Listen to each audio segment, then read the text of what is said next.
माननीय उपसभापति महोदय, बहुत ध्यान से मैं नासिर साहब को सुन रहा था।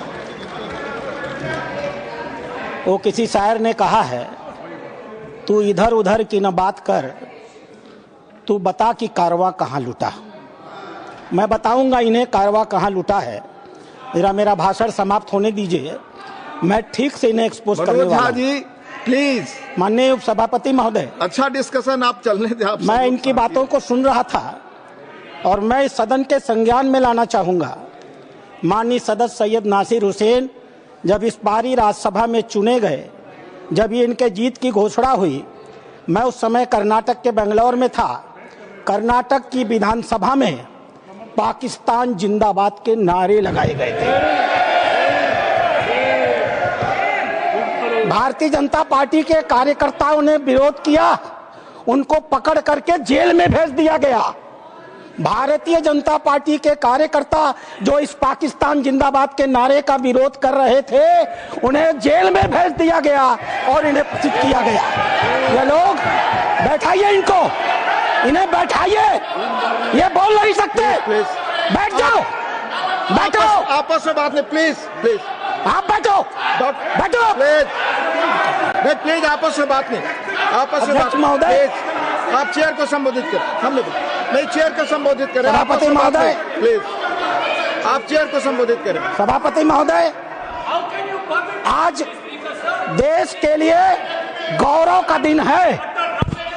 देश के आम मुसलमान के लिए, देश के गरीब मुसलमान के लिए, देश के पसमंद बीच में टोका टोकी नहीं होगी, तो दोनों के लिए होना चाहिए। फिर तो please please please Nasir ji, please please, झूठ बकवास सब उपसभापति महोदय नहीं जा रहा, आप रिकॉर्ड पे नहीं जा रहा, बैठ जाइए। उपसभापति महोदय, आज का दिन गरीब मुसलमानों के लिए, पसमानदा मुसलमानों के लिए, तलाकशुदा महिला बहनों के लिए, विधवा महिला बहनों के लिए, अनाथ बच्चों के लिए आज ऐतिहासिक दिन है। एक क्रांतिकारी परिवर्तन आने जा रहा है।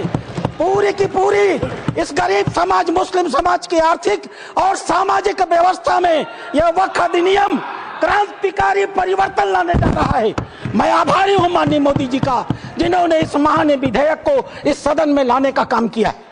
अध्यक्ष उपसभापति महोदय, हम हिंदू हैं, हम लगातार अपने समाज में परिवर्तन की बात करते हैं। हमने लगातार अपनी समाज की बुराइयों के विरुद्ध संघर्ष किया है। इतिहास पर गवाह है, हमारे यहाँ सती प्रथा होती थी, हमने सती प्रथा निषेध अधिनियम लाया। हमारे यहाँ बाल विवाह होता था, हमने बाल विवाह निषेध अधिनियम लाए। हमारे यहाँ विधवा विवाह नहीं होते थे, हमने विधवा विवाह अधिनियम लाया। आश्चर्य की बात होती है जब इस समाज की चर्चा होती है, आश्चर्य की बात होती है, इन 75 सालों के अंदर एक बार भी मुस्लिम समाज के संशोधन को लेकर, सुधार को लेकर के, एक गरीब मुसलमान की जीवन की बेहतरी को लेकर के एक बार भी किसी प्रकार के सुधार आंदोलन को इस सदन में लाने का काम नहीं किया। आज यह पहली बार है और हमें गर्व है अपने प्रधानमंत्री पर, नरेंद्र मोदी पर, जिन्होंने इस मुस्लिम समाज के सुधार के इस ऐतिहासिक विधेयक को लाने का काम किया है। 2014 में माननीय प्रधानमंत्री बने थे, उनके दृष्टि में कभी हिंदू और मुसलमान नहीं होता था, उनका सिर्फ एक नजरिया होता था, गरीब और अमीर। आप गौर कीजिएगा, यह सदन गौर करेगा। हम जनधन योजना लेकर के आए, 42% लाभार्थी मुस्लिम थे। हम प्रधानमंत्री आवास योजना लेकर के आए, 31% लाभार्थी मुस्लिम थे। हम उज्ज्वला योजना लेकर के आए, 37% लाभार्थी मुस्लिम थे। हम मुद्रा योजना लेकर के आए, 36% लाभार्थी मुस्लिम थे। हम स्किल इंडिया लेकर के आए, 22.7% लाभार्थी मुस्लिम थे। हमने प्रधानमंत्री एम्प्लॉयमेंट गारंटी प्रोग्राम चलाया, अध्यक्ष महोदय 70% अधिक मुसलमानों ने उस योजना का इस देश में लाभ लिया। मेरे पार्टी की बैठक है, मुझे बताना नहीं चाहिए, लेकिन मैं कहूंगा, माननीय प्रधानमंत्री इसी बाल योगी सभागार में हम सारे सांसदों की बैठक ले रहे थे। उन्होंने क्या कहा हमसे? उन्होंने कहा, लोग कहते हैं कि मुसलमान भाजपा को वोट नहीं देते। आपको याद होगा मित्रों, उन्होंने कहा नहीं, ये गलत है, देते हैं। और अगर मान लिया जाए कि नहीं देते हैं तो इसका मतलब क्या है? क्या वो देश के नागरिक नहीं है? क्या उनके काम नहीं होने चाहिए? क्या उनका विकास का काम नहीं होना चाहिए? हम सारे सांसदों को उन्होंने मीटिंग में कहा, अपने काम को करते समय कभी हिंदू और मुसलमान न करना, विकास की धारा सारे समाज पर समान रूप से पहुंचाने की बात कही। उन्होंने दूसरी बात कही, मैं पूरे देश को 2047 में विकसित भारत का सपना दिखाता हूं। क्या 20% मुसलमान अगर देश का पिछड़ा रह जाएगा तो क्या भारत का विकास का सपना पूरा होगा? नहीं। हमें भारत के विकास का मतलब है 20% मुसलमान के विकास की भी योजना बनानी है। यह कल्पना माननीय प्रधानमंत्री ले सकते हैं। आजादी के 75 सालों के अंदर इस कल्पना को लेकर इस देश में कोई नहीं आया था। और तीसरी बात उन्होंने कही, सरकार के, और सबसे महत्वपूर्ण बात है, सरकार के स्तर पर सरकार जो कुछ भी कर सकती है मुसलमानों के जीवन की बेहतरी के लिए हम करने का प्रयास करेंगे। लेकिन मुस्लिम सामाजिक संस्थाओं की भी रोल होनी चाहिए। ये मुस्लिम पर्सनल लॉ बोर्ड की भी भूमिका होनी चाहिए। यह जमायत उलेमा की भी भूमिका होनी चाहिए। यह वक्फ कमेटियों की संपत्तियां जो पड़ी हुई हैं उनकी भी मुसलमानों की जिंदगी को बेहतर करने में भूमिका होनी चाहिए। यह बात आज की नहीं थी, ये लोकसभा चुनाव के 6 महीने पहले की बात है अध्यक्ष महोदय। उस समय वो कल्पना लेकर चल रहे थे कि अगर हमने मुस्लिम वक्फ की संपत्तियों का बेहतर उपयोग कर लिया, पारदर्शी उपयोग कर लिया, उनकी आय को बढ़ा दिया, उनके ऊपर जो कब्जा करके लोग बैठे हुए हैं उन कब्जेदारों को हटा दिया, तो स्वाभाविक रूप से जो अकूत संपत्ति पूरे भारत में मुसलमानों के पास आएगी, हम उसका इस्तेमाल गरीब मुसलमानों की शिक्षा के लिए, जीवन की बेहतरी के लिए, उनके मुसलमान महिलाएं दर बदर भीख न मांगे, अपनी इज्जत का समझौता न कर सके, कोई बूढ़ी मुस्लिमरा रात को खाली पेट सोने के लिए मजबूर न हो, हम उसके लिए व्यवस्था करके लाएंगे। और वस्तुतः अध्यक्ष महोदय, वक्फ अधिनियम की जो ही माननीय गृह मंत्री ने घोषणा किया, पूरे देश में तूफान आ गया। आश्चर्य होता है, वक्फ की घोषणा भी नहीं हुई, कानून सामने भी नहीं आए, विरोध शुरू हो गया। तुम्हारी मस्जिदें कब्जा कर ली जाएंगी, तुम्हारे दरगाह कब्जा कर लिए जाएंगे, तुम्हारे कब्रिस्तान कब्जा कर लिए जाएंगे, तुम्हारे मदरसे कब्जा कर लिए जाएंगे। मैं एक पत्रक लेकर के अध्यक्ष महोदय आया हूं। केरल और कर्नाटक की एक आतंकवादी संस्था है PFI, माननीय गृह मंत्री को आभार प्रकट करता हूं, उन्होंने बैन किया है। PFI की एक दूसरी संस्था है SDPI। आज SDPI, मेरे पास पर्चे हैं, मैं गृह मंत्री को सौंपूंगा और आपको भी दूंगा। आज SDPI पूरे देश में, मेरे पास राजस्थान के पर्चे आए हैं जहां SDPI सबसे कमजोर है। पूरे देश में पर्चे बांटे जा रहे हैं और बताया जा रहा है कि ये वक्फ कानून अगर आ गया तो मस्जिदों पर भाजपा सरकार कब्जा कर लेगी। आखिर क्यों? लेकिन ये लोग भूल गए, नरेंद्र मोदी किसी और मिट्टी के बने हुए हैं। आपके विरोध से वो डरने वाले नहीं थे। आप चाहे जितना भी विरोध करते, वो मजबूती के साथ एक आम गरीब मुसलमान, एक दलित, एक पिछड़ी महिला, एक अनाथ महिला, एक तलाकशुदा महिला, अनाथ बच्चों के साथ खड़े होने वाले थे और इसीलिए वो मजबूती से विधेयक लेकर के आए। अध्यक्ष महोदय, ये चर्चा कर रहे थे वक्फ बाई यूजर की। क्या होता है वक्फ बाई यूजर? हजरत मोहम्मद साहब ने क्या कहा था? आपके पास अपनी कोई संपत्ति हो तो दूसरों को भले के लिए दान करो। हदीसों ने क्या लिखा था? यदि किसी व्यक्ति के पास अपनी संपत्ति है, उस संपत्ति का एक हिस्सा वो दान कर सकता है, उसके लिए मुतवल्ली बना सकता है, उसके आय के साधन कैसे होंगे लिख सकता है, आय से होने वाली आय किस वर्ग के उपयोग में आएगी उसके भी निर्देश दे सकता है। What is this Waqf by user? किसने आपको संपत्ति दी? किसने आपको संपत्ति दान की? किसके मन में मनसा थी कि अल्लाह को दे दिया जाए? एक भी आदमी ने वक्फ बाई यूजर की संपत्ति वक्फ के अधिनियम के तहत नहीं दी। जैसे फिल्मों में गुंडे हुआ करते थे, जिस औरत पर हाथ रख दी वो औरत उनकी हो गई, इसी प्रकार से इन वक्फ बोर्डों ने भू माफियाओं की तरह काम किया। जिस जमीन पर हाथ रख दिया इन्होंने, वो जमीन उनकी हो गई। आज इस मानसिकता से ये काम करते हैं। जमीनों पर मैं कानून लेकर के आया हूं। अध्यक्ष महोदय, इसी सदन में माननीय सदस्य झूठ बोल रहे थे, असत्य बोल रहे थे। 1995 का यह एक्ट है, धारा 40, द बोर्ड में इटसेल्फ कलेक्ट इंफॉर्मेशन। बोर्ड स्वतः इस बात की सूचना इकट्ठी कर सकता है। यदि उसे इसका कोई कारण महसूस होता है कि यह वक्फ की प्रॉपर्टी है, आगे क्या करेगा? And it any question arises whether a particular property is a waqf property और not, whether a waqf is a Sunni or Shaq board. After making such inquiry as is deemed fit, decides the question.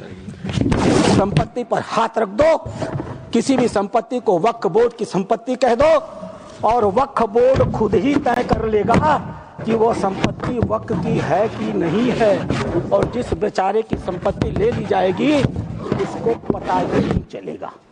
और अगला वाक्य क्या है? The decision of the board on the question under section 1 shall, unless revoked by tribunal, shall be final. Tribunal ने अगर उस निर्णय को बदला नहीं तो वह डिसीजन फाइनल होगा। और उसी एक्ट का दूसरा हिस्सा है अध्यक्ष महोदय, no appeal shall lie against any decision और ऑर्डर वेदर इंटरिम और otherwise given or made by tribunal. Tribunal के द्वारा कोई भी आदेश जो दिया गया होगा उसके खिलाफ किसी प्रकार की अपील नहीं होगी। एक अपार्टमेंट में कोई परिवार चला जाए, किराए पर मकान ले ले, और ऐसी घटना हुई है अपार्टमेंट में, किराए पर मकान ले ले, अपने 4 मित्रों को बुला ले और नमाज पढ़ ले, 5वें दिन वो कह देगा हमने इस स्थान पर नमाज पढ़ी है, यह वक्फ बाय यूजर है, अब इसे वक्फ घोषित कर दो, और घोषित हो गई। अध्यक्ष महोदय, आपके पास एक बड़ी जमीन है, खाली पड़ी है, बगल में कुछ मुस्लिम परिवार रहते हैं, उन्हें नमाज पढ़ने के लिए कहीं जाना होता है, वो उस जमीन पर नमाज पढ़ ले, आप हिंदू हैं, आप मना नहीं करते, 5 दिन 7 दिन नमाज पढ़ने के बाद वो लिख के दे देंगे कि हम लोग इस जमीन पर नमाज पढ़ते थे, अब यह वक्फ बाय यूजर हो गई, अब इस जमीन पर किसी का कोई अधिकार नहीं रहेगा।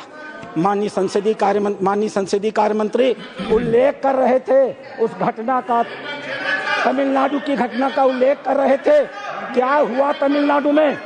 एक रामचंद्रन नाम का आदमी अध्यक्ष महोदय, वह व्यक्ति अपनी लड़की की शादी के लिए अपनी जमीन बेचना चाहता था। वह जमीन बेचने के लिए जब रजिस्ट्रार के घर गया, ऑफिस में गया, तो पता चला कि वह जमीन उसके नाम पर ही नहीं है, वह जमीन वक्फ को दे दी गई। जब हल्ला मचा, गांव के लोग रजिस्ट्रार ऑफिस में गए तो पता चला कि उन दोनों गांवों की सारी जमीन वक्फ को दे दी गई। 1500 साल पुराना मंदिर भी वक्फ के हवाले कर दिया गया। यह होता है इन लोगों का वक्फ बाय यूजर अध्यक्ष महोदय। और आश्चर्य होता है, इन्हें बैठाया जाए अध्यक्ष महोदय, आश्चर्य होता है, मैं भी जेपीसी का मेंबर हूं, ये भी जेपीसी के मेंबर हैं, ये गवाह है इस बात के। मैं लगातार जेपीसी में जितने भी विटनेस आते रहे, इनके बड़े बड़े धार्मिक मतावलंबी, मैं उनसे कुरान को कोट करके कहता रहा। मैं कुरान पढ़ता हूं, कोई बुराई नहीं है किसी धर्म को पढ़ने में। मैंने कुरान को कोट करके कहा कि मौलवी साहब ये तो बताओ कि इस कुरान में या किस हदीस में यह लिखा है कि अगर हमने कोई संपत्ति दान नहीं की तो तुम उसको वक्फ बाय यूजर मालिकाना मान लोगे। किसी के पास एक भी मेरे सवाल का जवाब नहीं था। इन लोगों ने क्या किया मालूम है? वो जो ओवैसी साहब वहां बैठते हैं ना, उन्होंने मेरा नाम रख दिया मौलाना डॉक्टर राधा मोहन अग्रवाल। अब इससे बड़ी मेरी जीत क्या हो सकती है? मैंने इनसे पूछा, इस बात पर बहस होती है कि डीड लिखित गया या नहीं। मैंने इनसे कहा, जब हजरत मोहम्मद साहब ने अपने आयतों में लिखा है, 3 आयतें हैं, 4, आप चाहिएगा तो मैं पेश करूंगा। 4 आयतें हैं जहां हजरत मोहम्मद साहब कहते हैं एक भी पैसा अगर किसी को दो तो उसको लिखो, उसका उदाहरण दो, उसका विटनेस बनाओ, ताकि ताकीद रहे कि कल तुम्हारे देने को कोई चुनौती न दे पाए। एक भी पैसा दो तो लिखित दो। और तुम कहते हो कि तुम्हारे पास ये सारी संपत्तियां हैं जिसका कोई लिखित रिकॉर्ड नहीं है, फिर भी वक्फ है। मेरे एक भी सवाल का जवाब, मैं उस कमेटी की बातों को बोलता नहीं, लेकिन चूंकि इन्होंने कमेटी का उल्लेख कर दिया इसलिए मैं इन्हें एक्सपोज कर रहा हूं। मेरे एक भी प्रश्न का जवाब ये लोग नहीं दे पाए। खाली मुझे कहते थे कुरान पढ़ते हैं मौलाना है, कुरान पढ़ते हैं मौलाना है। अरे कुरान मैं पढ़ता हूं, तुम तो मुसलमान हो, बचपन से पढ़ते हो ना। मैं पढ़ूं और बताऊं कुरान में क्या लिखा है? मार हो जाएगी मार। ये हिंदू की भलमनसाहत है जो कुरान पढ़ के तुम्हें बताता नहीं है। अध्यक्ष महोदय दूसरी चीज, अध्यक्ष महोदय दूसरी चीज, सरकार इनकी थी, इन्होंने वक्फ को अभय दान दे दिया और क्या नारा दिया? जो जमीन सरकारी है वो जमीन हमारी है। सरकारी संपत्तियों पर कब्जा करने का ऐतिहासिक इन्होंने कर्म काहे किया है। उत्तर प्रदेश की 74% वक्फ की संपत्तियां सरकारी जमीन पर कब्जा करके बनी है। तेलंगाना में 50% की संपत्तियां सरकारी जमीन पर कब्जा करके बनी है। पूरा अभयदान इनको मिला था अध्यक्ष महोदय, और उसका फल क्या हुआ? 2006 में सच्चर कमेटी की रिपोर्ट आई। सच्चर कमेटी ने कहा 4,50,000 संपत्ति है और 6 लाख एकड़ जमीन है। आज 2024 में 8,72,000 संपत्ति है और 37,94,000 एकड़ जमीन है। 2006 से 2023 6 लाख एकड़ से बढ़ करके 37,94,000 एकड़ जमीन इनकी हो गई। इन्हें बताना तो पड़ेगा सभापति महोदय कि आखिर 31 लाख अतिरिक्त जमीन इन्होंने पाई से कहां से है। इन्हें उसका उदाहरण देना पड़ेगा। अध्यक्ष महोदय, जितना ये कांग्रेस के पहले वक्ता रहे हैं, जितना समय ये बोले हैं, मैं भी उतना ही समय बोलने वाला हूं। यह मेरा अधिकार है सभापति महोदय। मैं एक बात कहना चाहूंगा अध्यक्ष महोदय, इन्होंने चर्चा किया कर्नाटक के हैं, ये मेरे पास कहां गई? Please conclude sir. अध्यक्ष महोदय, मेरे पास ये रिपोर्ट है। यहां बोलने के पहले मैंने इस रिपोर्ट को ऑथेंटिकेट किया है। माननीय उपराष्ट्रपति महोदय के पास इसको लिख करके भेजा है। ये सांसद महोदय कर्नाटक के हैं, पाकिस्तान जिंदा वाले। एक शब्द भी इन्होंने इस रिपोर्ट के बारे में नहीं बोला। यह रिपोर्ट जेपीसी में प्रस्तुत हुई है और जेपीसी में प्रस्तुत हुई है तो यह ऑफिशियल डॉक्यूमेंट है। यह रिपोर्ट मैं पढ़ूंगा अध्यक्ष महोदय, यह मेरा अधिकार है। मैं आपको बताऊंगा कि कर्नाटक के अंदर किन किन नेताओं ने वक्फ की कितनी कितनी संपत्तियों पर कब्जा कर डाला है। नाम पढ़ता हूं मैं। Qamarul Islam foreign minister, Suryavanshi ex MP, CM Ibrahim ex union minister, Rahman Khan ex union minister, Abdullah Sharief Waqf board official, NA Haris MLA, MA Khalid ex CO, Mumtaz Ahmed Khan chairman, Mohammed Sanaulla IAS, mister Sindhu Giri former minister, MF Pasha IPS, Khaneez Fatima MLA, CK Jaffer Sharief foreign minister. और एक नाम अध्यक्ष महोदय, प्लीज कंक्लूड, एक नाम अध्यक्ष महोदय, we will take it from the party सदन time की मर्यादा में। sir, please conclude, otherwise we have to take it from the party time। मैं कंक्लूड कर रहा हूं। इस सदन की मर्यादा में मैं एक नाम लेने से इनकार करता हूं। वो इस समय सदन में है भी नहीं। नाम क्या है अच्छी तरह से जानते होंगे। अध्यक्ष महोदय, नहीं बोल। अध्यक्ष महोदय, मैं अपनी बातें समाप्त करूंगा। रामधारी सिंह दिनकर की एक कविता के साथ। सीमा पर एक सैनिक मर रहा था। मैं कंक्लूड कर रहा हूं। सीमा पर एक सैनिक मर रहा था। मरते हुए सैनिक से एक कवि ने पूछा, हे वीर बंधुदाई है कौन विपद का, हम दोषी किसको कहें तुम्हारे बद का। मरते हुए सैनिक ने कहा, यह गहन प्रश्न कैसे रहस्य समझाएं। 10-20 अधिक हो तो Sir, हम is the नाम party गिनाएं। allotting the time her for him? कदम कदम पर खड़ा यहाँ पातक है, हर तरफ लगाए घात बड़ा घातक है। देवता सदस्य दिखता है पर कमरे में वह गलत हुक्म लिखता है। जिस पापी को गुण नहीं गोत्र प्यारा है, समझो उसने ही हमें आज मारा है। जो सत्य जानकर भी न सत्य कहता है या किसी लोभ के विवश चुप रहता है, उस कुटिल राजतंत्री करदय को धिक है। वह मूक सत्यहंता कम नहीं बधिक है। चोरों के जो हीतु ठगों के बल हैं, जिनके प्रताप से पलते पाप सकल हैं। जो छल प्रपंच सबको प्रश्रय देता है या चाटुकार जन की सेवा लेता है, यह पाप उन्हीं का हमको Sir, मार please गया conclude, है। sir. भारत अपने ही घर में हार गया है।